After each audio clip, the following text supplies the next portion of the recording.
दोस्तों आज की क्लास में हम लोग पढ़ने वाले हैं use of some and any, यानी सम और एनी का प्रयोग।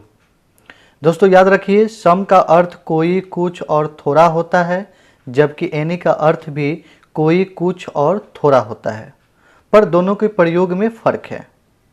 तो आइए सबसे पहले बात करते हैं कि सम का प्रयोग कहाँ होता है।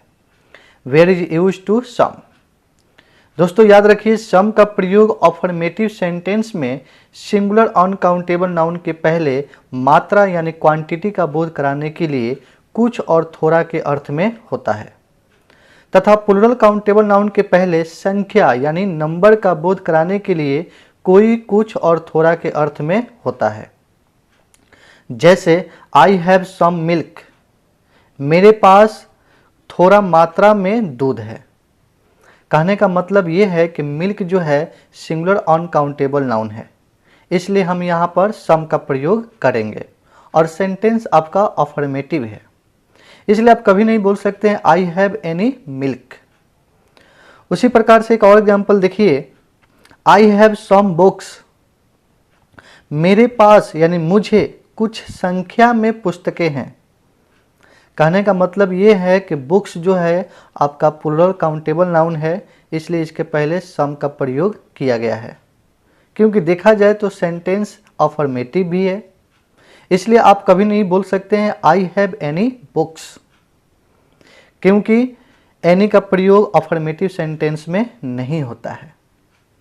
तो आइए बात करते हैं कि एनी का प्रयोग कहाँ होता है। तो एनी का प्रयोग नेगेटिव सेंटेंस में सिंगुलर अनकाउंटेबल नाउन के पहले मात्रा यानी क्वांटिटी का बोध कराने के लिए कुछ और थोड़ा के अर्थ में होता है, तथा सिंगुलर और प्लूरल काउंटेबल नाउन के पहले संख्या यानी नंबर का बोध कराने के लिए कोई, कुछ और थोड़ा के अर्थ में होता है। जैसे ही did not give me any milk, ये सेंटेंस जो है आपका नेगेटिव है। कहने का अर्थ है उसने थोड़ा मात्रा में दूध मुझे नहीं दिया। सेंटेंस नेगेटिव है, इसलिए हमने यहाँ पर एनी का प्रयोग किया है, और मिल्क अपने आप में एक सिंगुलर अनकाउंटेबल नाउन भी है।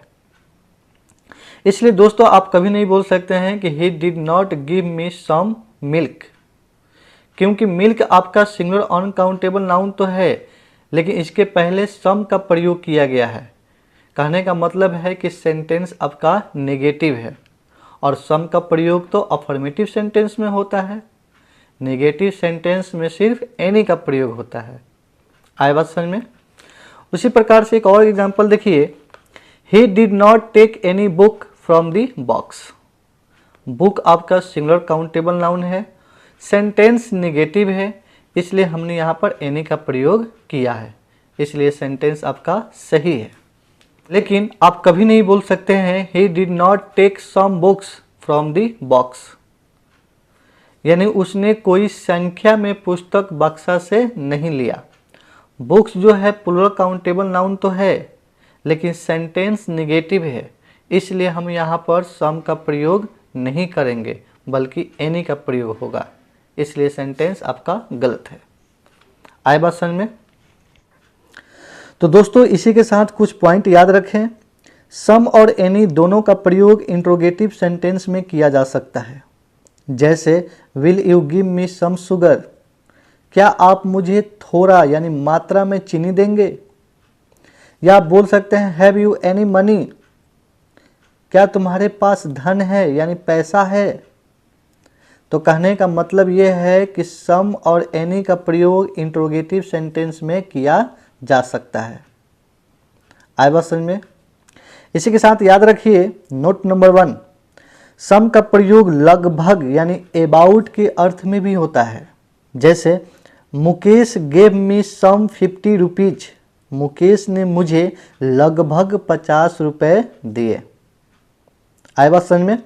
नोट नंबर 2, एनी का प्रयोग नो के बाद नहीं होता है, क्योंकि नो और एनी दोनों एडजेक्टिव हैं, और दोस्तों एडजेक्टिव को क्वालिफाई नहीं करता है। आए बात समझ में। इसी के साथ याद रखिए, ध्यान रहे कि नॉट प्लस एनी हो सकता है, लेकिन नो प्लस एनी नहीं होगा। उसी के साथ नॉट प्लस ए हो सकता है, लेकिन नो के साथ ए नहीं होता है। कहने का मतलब यह है कि एडवर्ब एडजेक्टिव को मॉडिफाई करता है, इसलिए नॉट एनी का प्रयोग होता है। आए बात समझ में? जैसे कुछ एग्जाम्पल देखिए, I have not any money. आप कभी नहीं बोल सकते हैं I have no any money. उसी के साथ एक और एग्जाम्पल देखिए, I have not a book, लेकिन आप कभी नहीं बोल सकते हैं I have no a book. आए बात समझ में? तो बस आज के लिए इतना ही, फिर मिलते हैं एक नए वीडियो के साथ, तब तक के लिए नमस्कार।